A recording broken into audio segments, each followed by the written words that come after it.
Hello friends, एक बार फिर से हार्दिक स्वागत है आपका आपके अपने यूट्यूब चैनल पर। उम्मीद आप सब ठीक होंगे, स्वस्थ होंगे।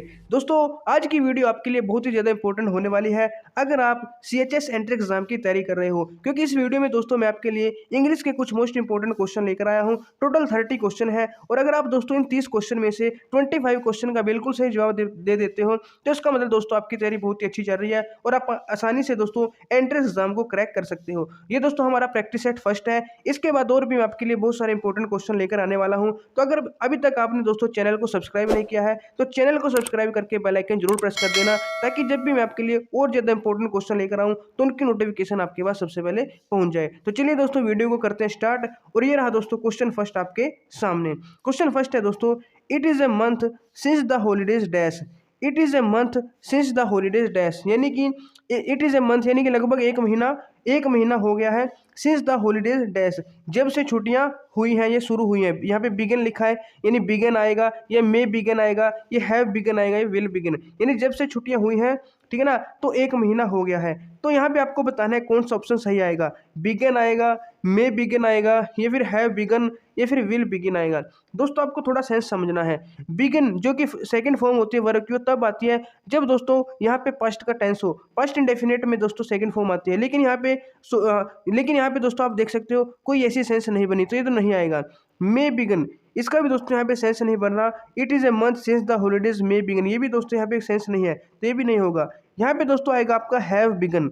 Have begun present perfect indefinite दोस्तों। प्रेजेंट परफेक्ट यहाँ पे टेंस है जो वो यहाँ पे बन रहा है। यहाँ पे देखो, it is a month since the holidays have begin, यानी जो परफेक्ट टेंस है दोस्तों वो यहाँ पे बन रहा है। एक महीना हो गया है जब से छुट्टियां हुई हैं, ये छुट्टियां शुरू हुई हैं जब से, तो छुट्टियां शुरू हुए एक महीना हो गया है। तो यहाँ पे दोस्तों अगर आप सेंस समझोगे तो हैव बिगन यहाँ पे आएगा, हैव के साथ वर्ब की थर्ड फॉर्म, जो कि दोस्तों आपको पता है प्रेजेंट परफेक्ट टेंस होता है। तो it is a month since the holidays have began, option C आपका सही उत्तर हो जाएगा। उसके बाद दोस्तों question number second, send me letters dash this address.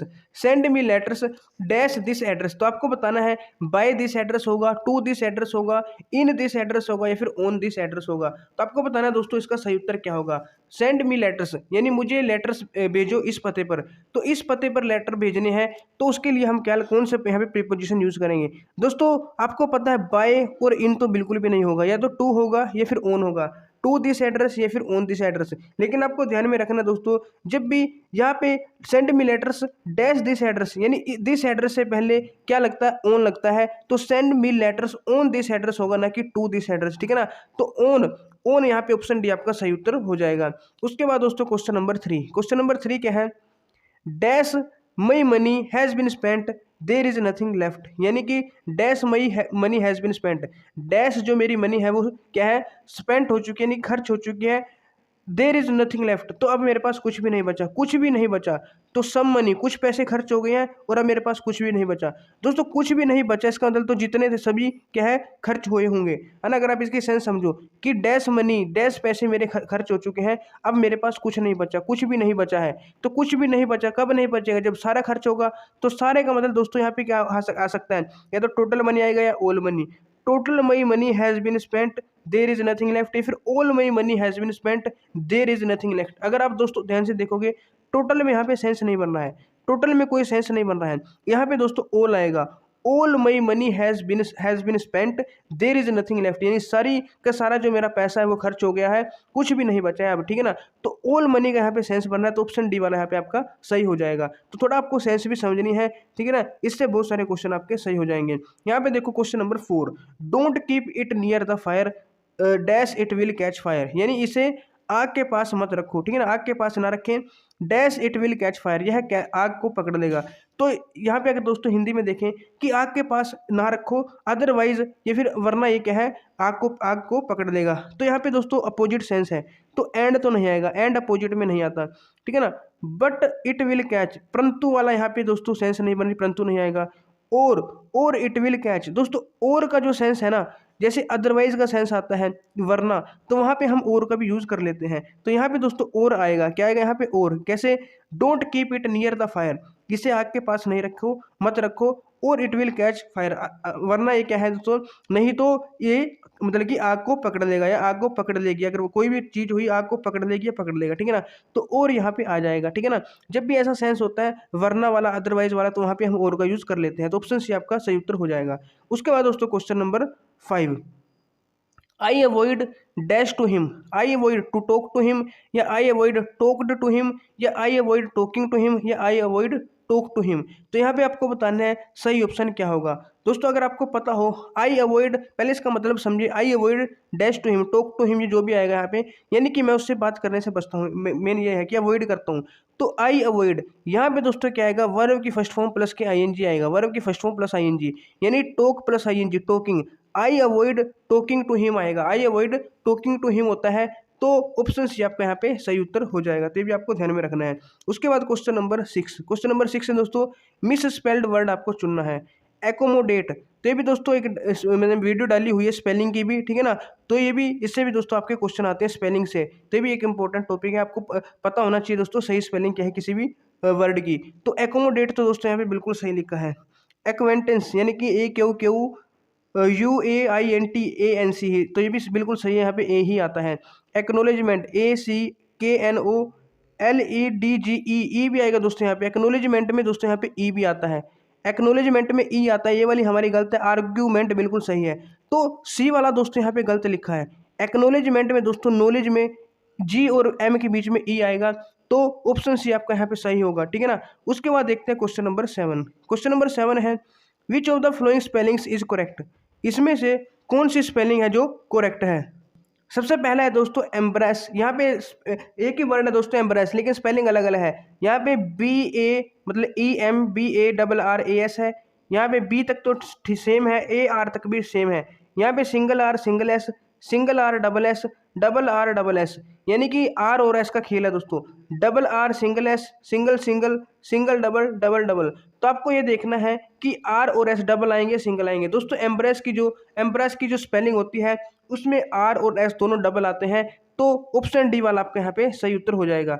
और दोस्तों यहाँ पे आपको ये भी पता होना चाहिए एम्ब्रेस का मतलब क्या होता है। एम्ब्रेस का इसका मतलब होता है शर्मिंदा, तो ऑप्शन डी आपका सही उत्तर यहाँ पे हो जाएगा। उसके बाद दोस्तों क्वेश्चन नंबर 8, क्वेश्चन नंबर 8 है, which of the flowing spelling is correct. यहाँ पे आपको इन एडवर्टेंट की स्पेलिंग बतानी है कौन सी सही है। दोस्तों इन एडवर्टेंट में, यहाँ पे देखो, इन एडवर्टेंट में ENADVERTANT, यहाँ पे ई और ए का खेल है, यहाँ पे ई है, यहाँ पे ए है। वर में दोस्तों ई आएगा, ठीक है ना, वर में ई आएगा, तो ये वाला तो गलत है, इसमें ए है, ये वाला भी गलत है। और टेंट में भी ई आता है, वर में भी ई, टेंट में भी ई। इन एडवर्टेंट, तो वर और टेंट दोनों में ई आता है, तो इसका मतलब दोस्तों ऑप्शन डी वाला सही होगा। इन एडवर्टेंट में, इन एडवर्टेंट का मतलब दोस्तों जिसको परवाह नहीं होती, यानी बेपरवाह या लापरवाह हम इसको कह सकते हैं, ठीक है ना। तो इन एडवर्टेंट ऑप्शन डी वाला यहाँ पे सही है, आपका सही उत्तर हो जाएगा। उसके बाद question number 9, choose the correct tense. Correct tense आपको, करेक्ट सेंटेंस आपको यहाँ पे बताना है।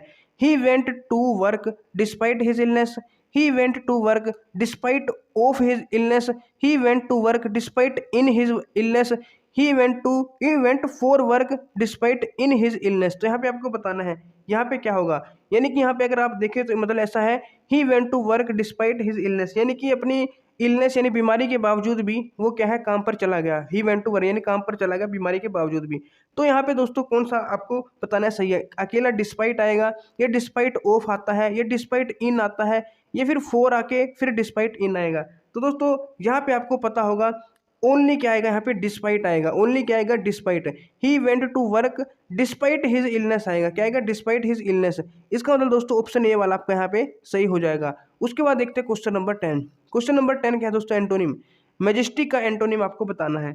मैजेस्टिक का मतलब दोस्तों होता है यानी आलीशान टाइप का, यानी तेजस्वी भी बोल सकते हैं, आलीशान टाइप है ना, आलीशान बोल सकते हैं। तो ये मैजेस्टिक का मीनिंग होता है। तो आपको बताना है इसका एंटोनिम क्या होगा। इसके पहला है दोस्तों यहाँ पे पैथेटिक। पैथेटिक का मतलब दोस्तों मतलब कि निराश टाइप का, पिटीफुल कह सकते हो आप, पिटीफुल यानी कि दयनीय टाइप का, है ना। डिसअपॉइंटेड भी कह सकते हो, या होपलेस टाइप का कह सकते हो, ठीक है ना। ओसम तो आपको पता है बहुत बढ़िया होता है, ठीक है ना, यानी ये तो बहुत बढ़िया, यानी कि तो आलिशान का हमें मीनिंग सा नजर आ रहा है। फैब का मतलब भी दोस्तों क्या होता है, फैबुलस वंडरफुल, आपने सुना होगा, ये भी मतलब अच्छे के लिए है। नोबल का मतलब भी दोस्तों यानी कि शानदार कह सकते हो, महान कह सकते हो ना, सुप्रीम, या फिर ग्लोरियस टाइप, तो ये भी दोस्तों मतलब ये तीन तो एक जैसे हमें दिखाई दे रहे हैं।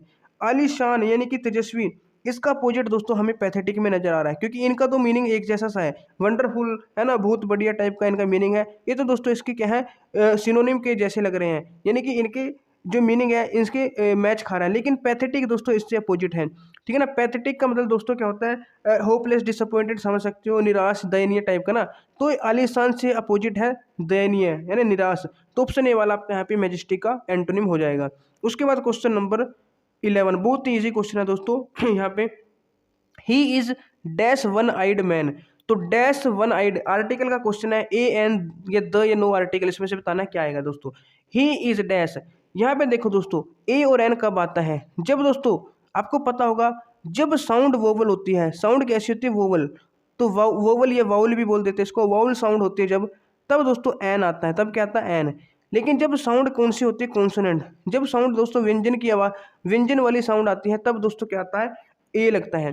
अब यहाँ पे दोस्तों वन वन व न वन, तो वो तो दोस्तों क्या हमारा व्यंजन है, तो वन यानी कॉन्सोनेंट साउंड है, तो यहाँ पे क्या लगाएंगे, ए लगाएंगे। He is a one eyed man, दोस्तों साउंड की बात होती है, आपको पता होगा ना, कि वोवल या फिर कॉन्सोनेंट की बात होती है, यानी कि अकेले वोवल का मतलब ये नहीं कि ए ई आई ओ यू आई, वोवल साउंड आनी चाहिए, या फिर वन आया है, वन व की आवाज आई है, तो वो तो दोस्तों कॉन्सोनेंट साउंड है, तो इसका मतलब ए लगेगा। अब यहाँ पे अगर ऐसे लिखो तो दोस्तों आई, ई वाई ई आई, अब आई आ की आवाज आई है तो एन लगेगा। ऐसे दोस्तों आवर होता है, hour, H O U R, hour, अब एच से स्टार्ट है लेकिन आवर बोलते हैं, आवर, एच साइलेंट होता है, तो इसमें एन लगेगा, एन आवर, यानी कि वोवल साउंड होगी तो एन लगेगा, कॉन्सोनेंट साउंड होगी तो ए लगेगा। साउंड देखना है ना कि लेटर देखना है, वर्ड नहीं देखना आपको कि लेटर किससे स्टार्ट हुआ है, कॉन्सोनेंट से स्टार्ट है ये नहीं देखना है, बल्कि साउंड देखनी है हिंदी वाले व्यंजनों की।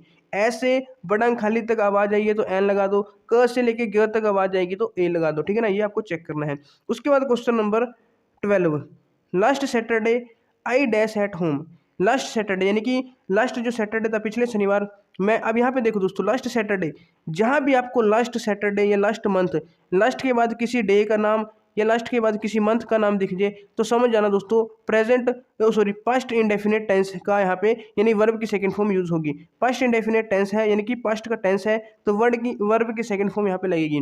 तो last Saturday I dash at home, तो वर्ब की सेकंड फॉर्म कौन सी होगी, इनमें से स्टेड होगी, तो आई स्टेड एट होम, यानी पिछले शनिवार या जो लास्ट सैटरडे था मैं घर पे ही रुका था, तो मतलब कि स्टेड आ जाएगा, वर्ब की सेकंड फॉर्म आएगी। तो लास्ट जब भी आपको दिखाई दे, लास्ट हो गया, या फिर यस्टरडे भी आपको दिखाई दे, लास्ट डे, लास्ट मंथ, है ना, तो वहाँ पे आपको सेकंड फॉर्म लगानी है वर्ब की, तो आपको दिमाग में फिट कर लेना है, तो ऑप्शन भी आपका सही हो जाएगा। उसके बाद question number 13, she dash dance very well, वह अच्छे से डांस, आपको बताना है कैन आएगा, मे आएगा, माइट आएगा, मस्ट आएगा। तो she can dance very well, वह अच्छे से बहुत अच्छा डांस कर सकती है ना। सी में डांस वेरी वेल, तो यहाँ पे दोस्तों जो डांस कर सकती है ना वो, यहाँ पे दोस्तों उसकी जो एबिलिटी है उसकी बात हुई है, और एबिलिटी में हम कैन का ही यूज़ करते हैं, एबिलिटी में किसका यूज़ करते हैं, कैन का ही यूज़ करते हैं। तो she can dance very well, she can dance ही आएगा यहाँ पे, एबिलिटी में दोस्तों कैन का यूज आएगा, मे माइट मस्ट नहीं आएगा। मस्ट तो दोस्तों जब नेसेसिटी यानी कोई जरूरी वाली कंडीशन होती है ना, नेसेसिटी वाली, तब लगता है, ठीक है ना। तो माइट मस्ट भी नहीं आएगा, मे भी नहीं आएगा, कैन ही यहाँ पे आएगा, एबिलिटी की बात हुई है कि वह डांस कर सकती है अच्छा, तो शी कैन आएगा, यानी कि ऑप्शन ए आपका यहाँ पे सही उत्तर हो जाएगा। उसके बाद question number 14, I am sure the principal dash be in his room, तो आई एम श्योर यानी कि बिल्कुल श्योर है कि जो प्रिंसिपल है वो dash be in his room, वो अपने कमरे में होगा, प्रिंसिपल अपने कमरे में होंगे, मैं बहुत ही श्योर हूँ। जब दोस्तों श्योरिटी की बात आ जाए, श्योरिटी यानी कि बहुत निश्चितता की बात आ जाए, नेसेसिटी हो जाए या फिर निश्चितता, यानी कि बिल्कुल श्योर है आप किसी भी चीज़ के लिए, ये जहाँ पे नेसेसिटी की बात आ जाए वहाँ पे मस्ट का यूज़ होता है, ठीक है ना। तो यहाँ पे क्या आएगा दोस्तों, मस्ट आ जाएगा, क्या आएगा, मस्ट आएगा। प्रिंसिपल मस्ट बी इन, जब यहाँ पे देखो श्योर है यानी पक्का पता है, तो पक्का पता है ना जो चीज़, वहाँ पे क्या लगाएंगे, हम मस्ट लगाएंगे, ठीक है ना, क्या लगाएंगे, मस्ट लगाएंगे। तो I am sure the principal must be in his room, तो प्रिंसिपल कहाँ पे, अपने रूम में है।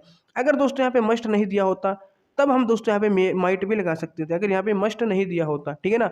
तो अब यहाँ पे मस्ट दिया है तो मस्ट यहाँ पे आपका राइट आंसर हो जाएगा। उसके बाद question number 15, 4 miles dash a long dash A note a long distance, 4 miles dash note a long distance, आपको बताना है बी आएगा, इज आएगा, एम आएगा या आर आएगा।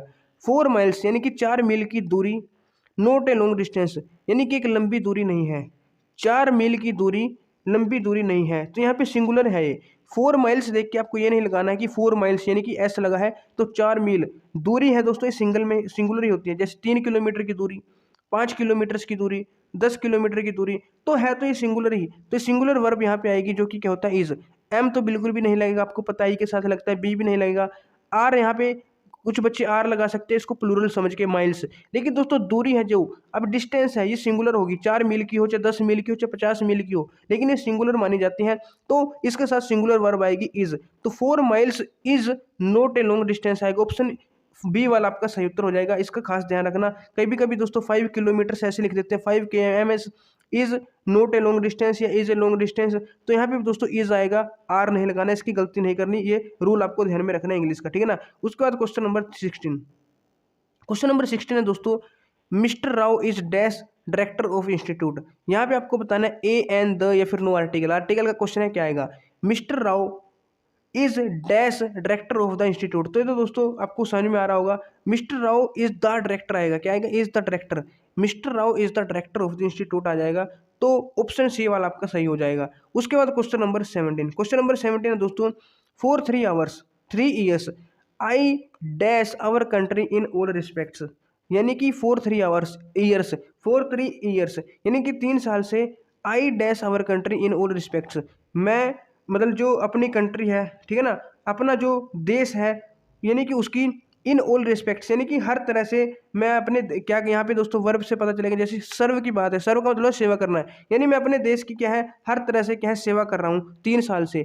तो यहाँ पे दोस्तों सिंस और फोर कब आता है, सिंस और फोर टाइम के साथ सिंस और फोर कब आता है, जब दोस्तों कौन सा परफेक्ट कंटिन्यूस टेंस हो, परफेक्ट कंटिन्यूस, और परफेक्ट कंटिन्यूस टेंस में आपको पता है हैज़ हैव बीन या फिर पास्ट प्रेजेंट का हो तो हैज़ हैव बीन के साथ वर्ब की फर्स्ट फॉर्म प्लस आईएनजी आएगा, ठीक है ना, यानी कि वर्ब की फर्स्ट फॉर्म के साथ आईएनजी आता है, उसके पहले हैज़ हैव बीन लगता है या फिर हैड बीन लगता है, पास्ट में होगा, फ्यूचर में होता है विल शैल हैव बीन लगता है। लेकिन अगर आप यहाँ पे देखो, पहली बात तो यहाँ पे दोस्तों हैज़ बीन है और हैव बीन है, ठीक है ना, ये दो तो बिल्कुल भी नहीं होंगे सी और डी वाले। अब 2 ऑप्शन बचे हमारे पास ए और बी, जिसमें दोस्तों या तो हैज़ बीन सर्विंग या फिर हैव बीन सर्विंग है, ये 2 ऑप्शन है। आपको ये तो पता चल गया 4 लिखा है, सिंस 4 तब लगते हैं जब कौन सा दोस्तों टेंस हो, परफेक्ट कंटिन्यूस वाला। परफेक्ट कंटिन्यूस में क्या होता है, वर्ब की फर्स्ट फॉर्म के साथ आईएनजी होता है, और आगे दोस्तोों क्या लगता है, या तो हैज़ हैव बीन प्रेजेंट का हुआ, हैड बीन अगर पास्ट का हुआ, और अगर फ्यूचर का हुआ तो विल शैल हैव बीन लगता है। अब यहाँ पे दोस्तों 2 ही ऑप्शन है, बीन और मतलब आईएनजी वाले, हैज़ बीन सर्विंग या फिर हैव बीन सर्विंग। अब आई के साथ तो आपको पता है हैव लगता है, हैज़ नहीं लगेगा, तो इसका मतलब हैव बीन सर्विंग हो जाएगा, ऑप्शन बी वाला दोस्तों आपका सही उत्तर यहाँ पे हो जाएगा। उसके बाद क्वेश्चन नंबर 18, क्वेश्चन नंबर 18 है, there are dash people who never take care of plants और trees, the only they only want flowers fruits wood and shade from them, यानी कि देर आर यहाँ पे डैश पीपल, कुछ people या कुछ भी पीपल हैं, who never take care of plants और ट्रीज, जो कि जिनको मतलब दोस्तों प्लांट्स की, पौधों की, पेड़ों की क्या है बिल्कुल भी वो केयर नहीं करते, देखभाल नहीं करते। दे ओनली वांट फ्लावर्स, उनको सिर्फ क्या चाहिए, फूल चाहिए, फ्रूट्स चाहिए, वुड चाहिए, फिर शेड यानी छाया चाहिए उनसे वो, लेकिन उनकी केयर नहीं करते। तो देर आर मच पीपल आएगा, ठीक है, या फिर there are many people. Much तो देखो दोस्तों अनकाउंटेबल के साथ लगता है, ठीक है ना, तो मच तो बिल्कुल भी नहीं आएगा। देर आर द पीपल नहीं आएगा, there are all the people भी, देर आर मैनी पीपल आएगा, काउंटेबल के साथ क्या लगता है, मैनी लगता है, तो देर आर मैनी पीपल आएगा दोस्तों, देर आर मैनी पीपल, यानी बहुत सारे लोग हैं यहाँ पे जो कि पेड़ पौधों की केयर नहीं करते, उनको बस छाया फूल पत्ती उन्हीं से मतलब है, तो there are many option B वाला आपका सही हो जाएगा।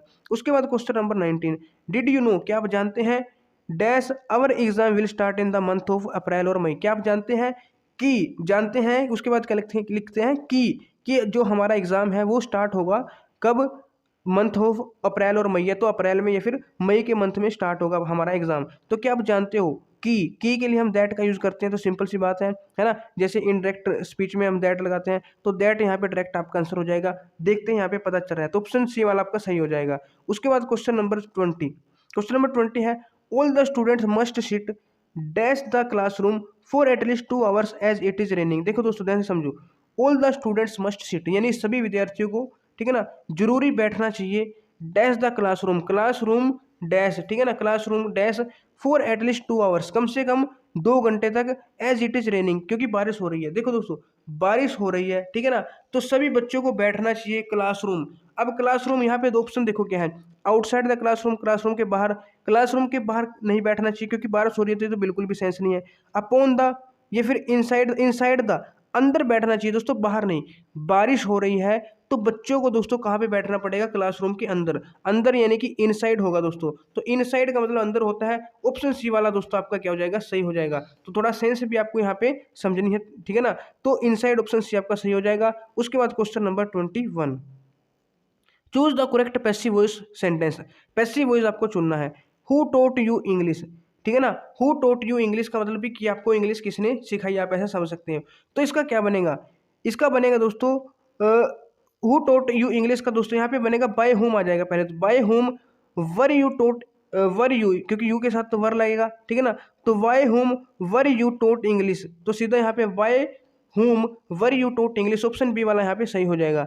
ऑप्शन बी वाला आपका यहाँ पे सही हो जाएगा। English was taught to you by home, ये नहीं होगा। यू वर टोट इंग्लिश, ये भी नहीं होगा। By home English was taught to you, were you taught English होगा दोस्तों। ऑप्शन बी वाला दोस्तों यहाँ पे आपका सही होगा। उसके बाद दोस्तों क्वेश्चन नंबर 22, क्वेश्चन नंबर 22 है, fill in the blank with the appropriate following word. We waited in traffic for a long time for the dash of ministers cars to पास।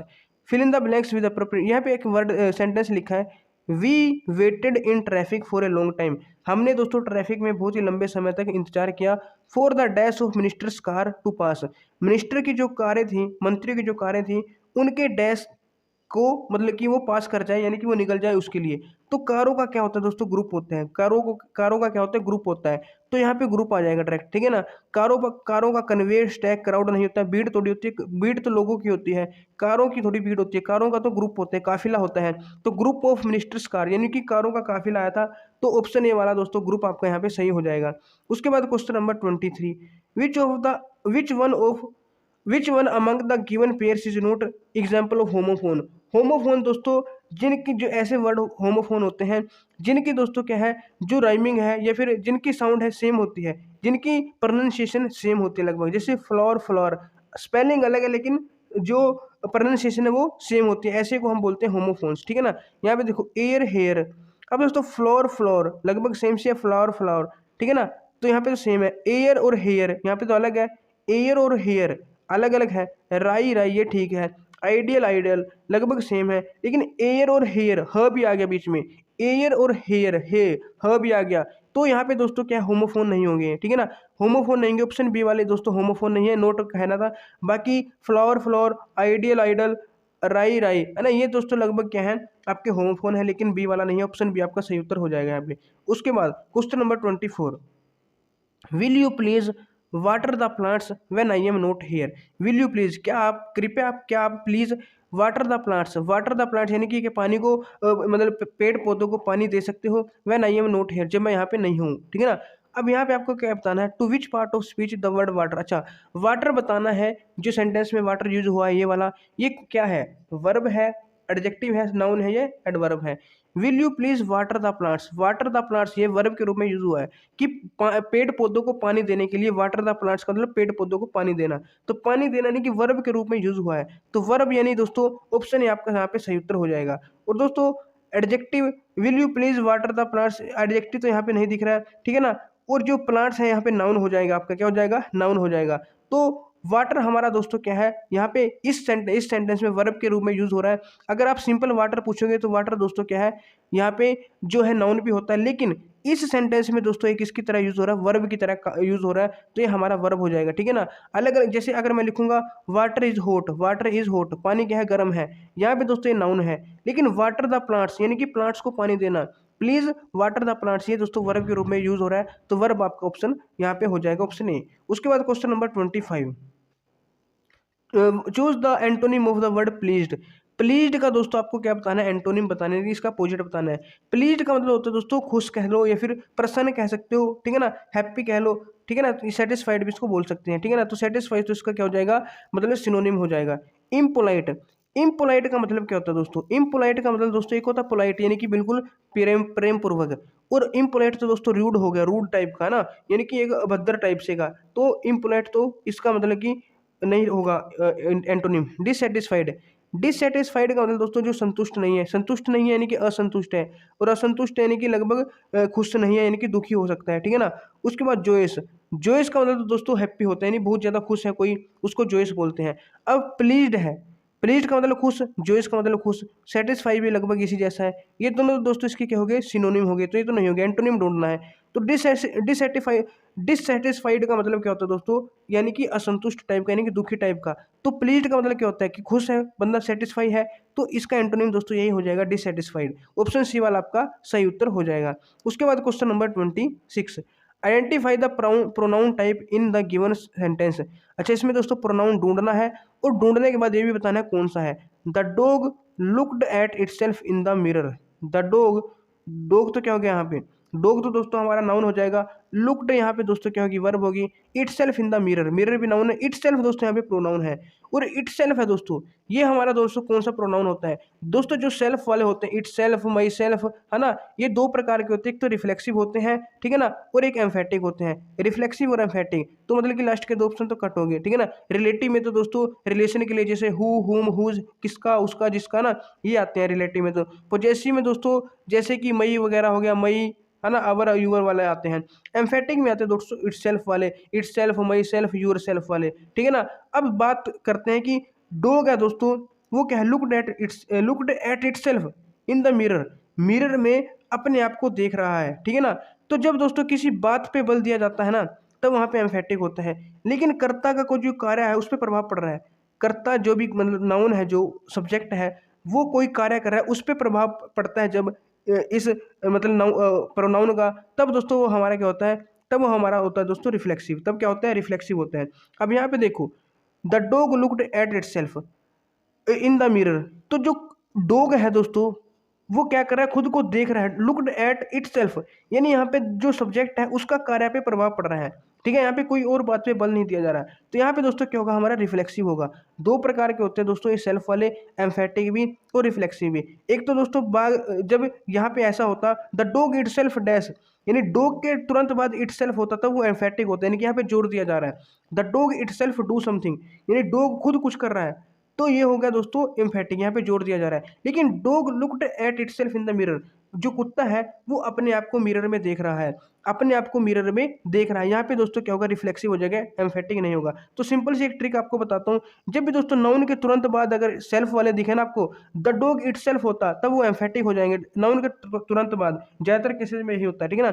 लेकिन तुरंत बाद ना दिखे, ठीक है ना, यानी कि यहाँ पे जोर नहीं दिया जाए, एम्फेटिक का मतलब दोस्तों बल देना होना है, बल देना होता है, तो यहाँ पे अगर तुरंत बाद आएगा तो उस पर बल दिया जाता है। तो अगर ऐसा हुआ फिर तो एम्फेटिक, अगर ऐसा नहीं हुआ तो रिफ्लेक्सिव हो जाएगा, ठीक है ना, तो आपको ध्यान में रखना है। उसके बाद दोस्तों question number 27, the wind wrapped its icy fingers around my body, this sentence is an example of personification, metaphor, hyperbole, या फिर यहाँ पे सिमिली। तो ये दोस्तों जैसे हिंदी में अलंकार होते हैं, है ना, हिंदी में क्या होते हैं, अलंकार होते हैं, तो आपने ये पढ़े होंगे इंग्लिश में भी, ठीक है ना।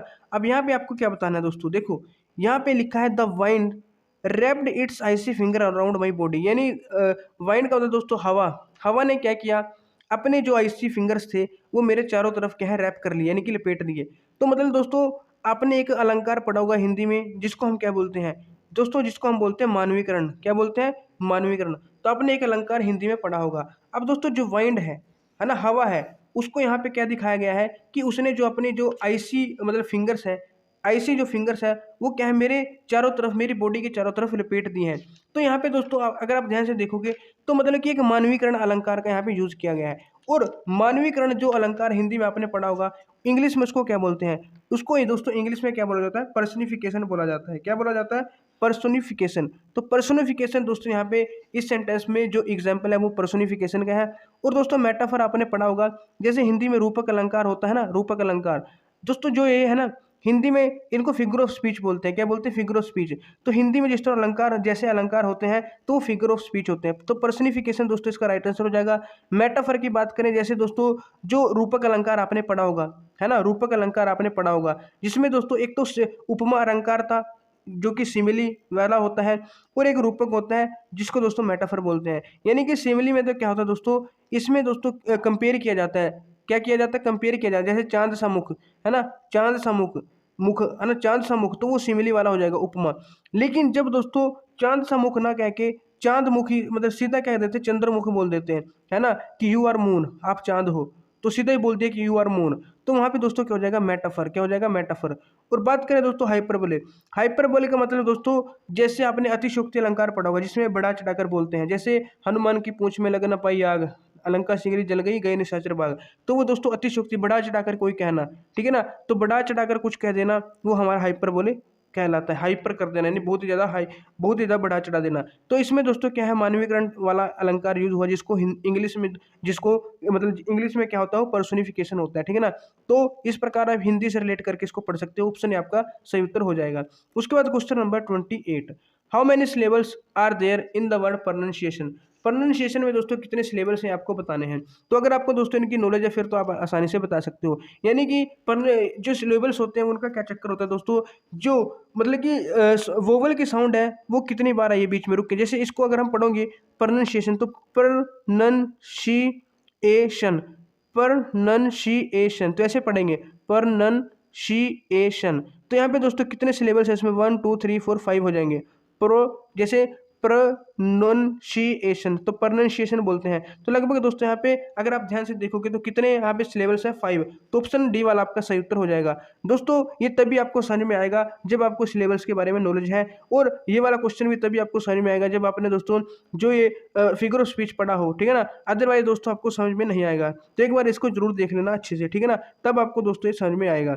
यहाँ पे देखो, growing children need proper nourishment, the underlined word in the sentence plays a role of dash. देखो दोस्तों इसने क्या कहा है, growing children need proper nourishment, ये एक सेंटेंस दिया है।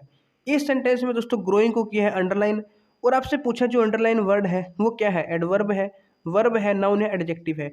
तो ग्रोइंग चिल्ड्रन यानी कि बढ़ते हुए बच्चे, नीड प्रॉपर नरिशमेंट, नरिशमेंट यानी पोषण, तो बढ़ते हुए बच्चों को दोस्तों नीड होती है किस चीज़ की, उचित पोषण, प्रॉपर नरिशमेंट यानी उचित पोषण की जरूरत होती है उनको, ठीक है ना।